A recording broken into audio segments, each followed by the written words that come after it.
Hello friends, स्वागत है आपका एक बार फिर से विद्या स्टडी के चैनल पर। और आज की वीडियो में हम देखेंगे आवर्त सारणी।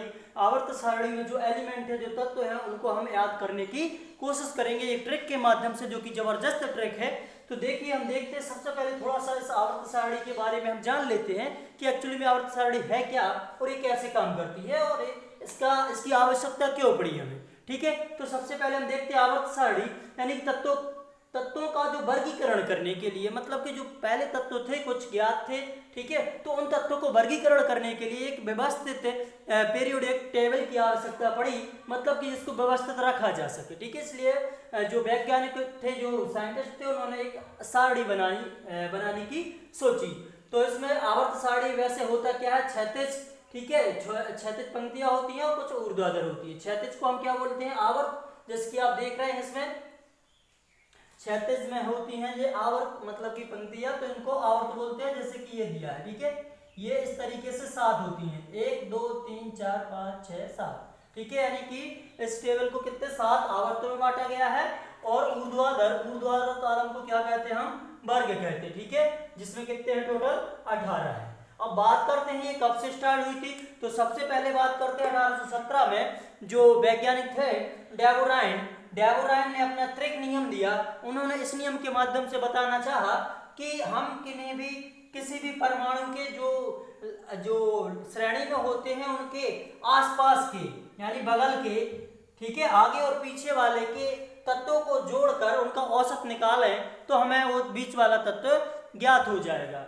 देखिए, जैसे कि यहाँ पे देख रहे हैं, लिथियम का 3 है, सोडियम का 11, पोटेशियम का 19 परमाणु क्रमांक। ठीक है, तो यहाँ पे 3 और 19 को जोड़ेंगे और उनका औसत निकालेंगे, आधा, तो कितना हो रहा है, 11। तो ये नियम फेल हुआ, लगभग 4-5 तक ही इससे ज्ञात कर पाए ऐसे में। ठीक है, तो ये सबसे पहला यानी आवर्त सारणी के लिए सबसे पहली शुरुआत किसने की थी, डेवोराइन ने की थी। ठीक है, इनका डेवोराइन का त्रिक नियम है, जो कि आप केमिस्ट्री में डिटेल से पढ़ेंगे। ठीक है, और फिर न्यूलैंड का अष्टक नियम, इसके बाद आया दूसरे नंबर पे न्यूलैंड। ठीक है, न्यूलैंड का अष्टक नियम, इनका अष्टक नियम बहुत ही प्रसिद्ध है। इन्होंने नियम दिया और बताया कि कुछ तत्वों के बाद मतलब कि कुछ तत्वों में, इस टेबल में कुछ तत्वों के बाद पुनः आवृत्ति होने लगती है। जैसे इन्होंने नियम दिया था सा रे गा मा पा धा नी सा।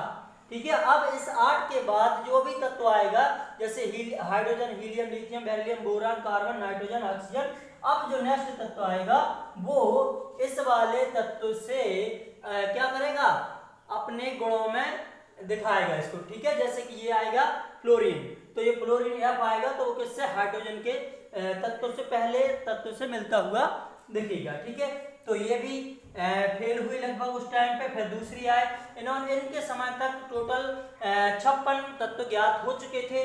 ठीक है, फिर आया आपके मेंडलीव, तो मेंडलीव की आवर्त सारणी जिन्होंने दी, इन्होंने आवर्त सारणी को 7 क्षैतिज, ठीक है, मतलब कि आवर्त में बांटा और वर्गों में कितने में, 8 कॉलम में विभाजित किया। ठीक है, और लगभग इनके समय में 63 ज्ञात तत्व थे।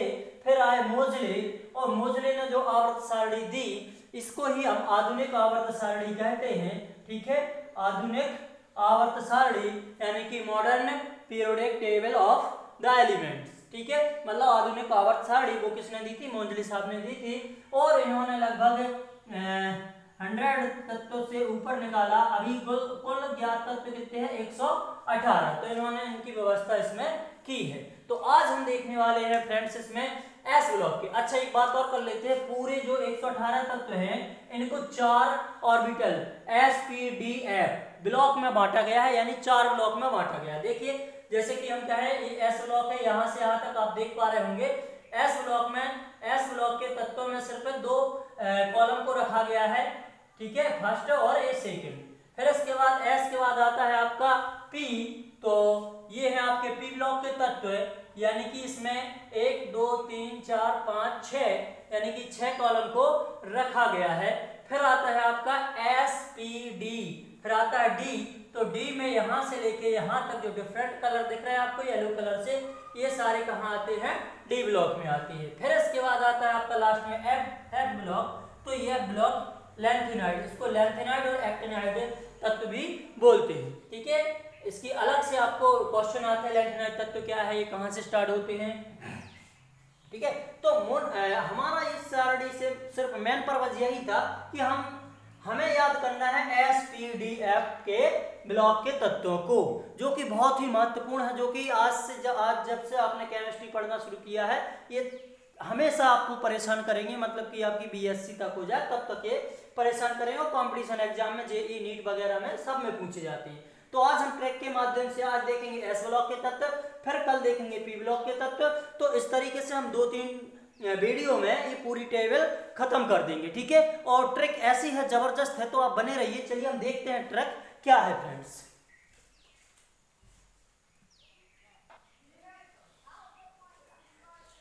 तो फाइनली फ्रेंड्स हम देखते हैं हमारी ट्रिक क्या थी।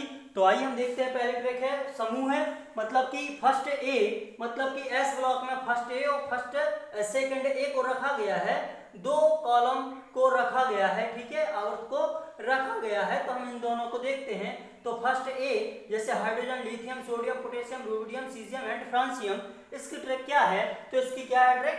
हेलिना, मतलब कि हम मान के चलेंगे कि कोई हेलिना नाम की लड़की थी, वो फ्रूट रबड़ी पी रही थी, ठीक है। तो देखिए क्या हुआ कि हेलिना की रबड़ी से फ्रूट निकला, मतलब कि हेलिना जो रबड़ी पी रही थी उसमें क्या निकला? फ्रूट निकला, एक बड़ा सा एप्पल निकला, यानी कोई फ्रूट निकला। तो हेलिना एस से हो जाएगा आपका हाइड्रोजन, ठीक है, फिर हो जाएगा ली से एल आई मतलब लिथियम, एन से Na, ठीक है, टी से के यानी पोटेशियम, रबड़ी से Rb मतलब रुबिडियम, S से सीजियम, Cs और फ्रूट से हो जाएगा फ्रांसियम, Fr। क्या हो जाएगा फ्रेंड्स? Fr, यानी hydrogen, lithium, sodium, potassium, rubidium, caesium and francium. Okay friends, आइए हम देखते हैं नेक्स्ट वाली सेकंड ए की, मतलब कि जो सेकंड है, second A beryllium, magnesium, calcium, strontium, barium and radium, ठीक है। तो बी से बेटा से हो जाएगा, बेटा मांगे काली शर्ट बाप राजी, बेटा मांगे काली शर्ट बाप राजी। तो बेटा से हो जाएगा बेरिलियम मतलब Be, मांगे से हो जाएगा आपका क्या? मैग्नीशियम Mg, और काली से हो जाएगा Ca मतलब कैल्शियम, शर्ट से हो जाएगा Sr मतलब कि स्ट्रोंथियम, और बी से हो जाएगा Ba मतलब कि बेरियम, और रा से हो जाएगा आपका रेडियम Ra। तो फ्रेंड्स ये थी ट्रिक हमारी, ठीक है, आपको याद है, याद हो गई होगी। फिर से देखते हैं फर्स्ट ए की, यानी कि एस ब्लॉक की पहली, देखिए एस ब्लॉक की, ये एस ब्लॉक था, फर्स्ट और सेकंड कॉलम थे इसमें, तो वो खत्म है। पहली क्या है? हेलिना की रबड़ी में फ्रूट निकला, और सेकंड है बेटा मांगे काली शर्ट बाप राजी। तो ये ट्रिक थी। अब हम देखेंगे नेक्स्ट वीडियो में पी ब्लॉक की, ठीक है, पी ब्लॉक के एलिमेंट्स। अब देखिए किसी भी समूह में जो एसपीडीएफ ब्लॉक होते हैं, तो इसमें ऑटोमेटिक आप निकाल सकते हैं कि क्या होता है। इसमें दो जो इलेक्ट्रॉन बटे हुए होते हैं वो इस तरीके से होते हैं, 2 8 8 18 18 32। मतलब आप पहले परमाणु में जैसे हाइड्रोजन है, तो हाइड्रोजन में अगर आप 2 जोड़ देंगे तो अगला एलिमेंट मिल जाएगा। जैसे हाइड्रोजन का कितना परमाणु क्रमांक है? 1, ठीक है। अब इसमें आप 2 जोड़ दोगे, जैसे एक है इसका, ठीक है, एक में अगर 2 जोड़ दोगे तो नेक्स्ट वाले का मिल जाएगा लिथियम, ठीक है। अब लिथियम में आप इतना याद कर लीजिए, क्या जोड़ना हमें? 2 8 8 18 18 32, ठीक है फ्रेंड्स, 2 8 8 18 32। तो लिथियम में जब आप जोड़ोगे कितना? 8, तो मिल जाएगा हमें 11, जो कि क्या है? सोडियम का है। फिर एक और 8 जोड़ दीजिए तो हो जाएगा 11 8 19। तो पोटेशियम का देखिए कितना है परमाणु क्रमांक? 19। अब जोड़ दीजिए 18, तो 18 दूनी 36 और 1 37। तो रुबिडियम का कितना मिल जाएगा फ्रेंड? 37। अब फिर से 18 जोड़ दीजिए, तो जब आप 18 जोड़ोगे तो 8 7 15 यानी 55। तो Cs का मतलब कि सीजियम का है 55, कितना है फ्रेंड्स? 55। और अब इसमें जोड़ेगा आपका 32, तो 7 और 8 यानी कि 87 निकलेगा फ्रेंड्स इनका, ठीक है फ्रेंड्स। तो इस तरीके से हम इनका परमाणु क्रमांक भी आसानी से याद कर सकते हैं, मतलब निकाल सकते हैं। आपसे परीक्षा पूछा जाता है बताइए रुबिडियम का परमाणु क्रमांक कितना है, ठीक है, तो वहां पर नहीं बनता। लेकिन जब आपको ये पता है 2 8 8 18 18 32, तो आप इजी तरीके से कुछ ही सेकंड में निकाल सकते हैं। चलिए फ्रेंड्स, मिलते हैं नेक्स्ट वीडियो में। अगर वीडियो अच्छा लगा तो वीडियो को लाइक कर दीजिए और अपने दोस्तों के साथ शेयर कर दीजिए।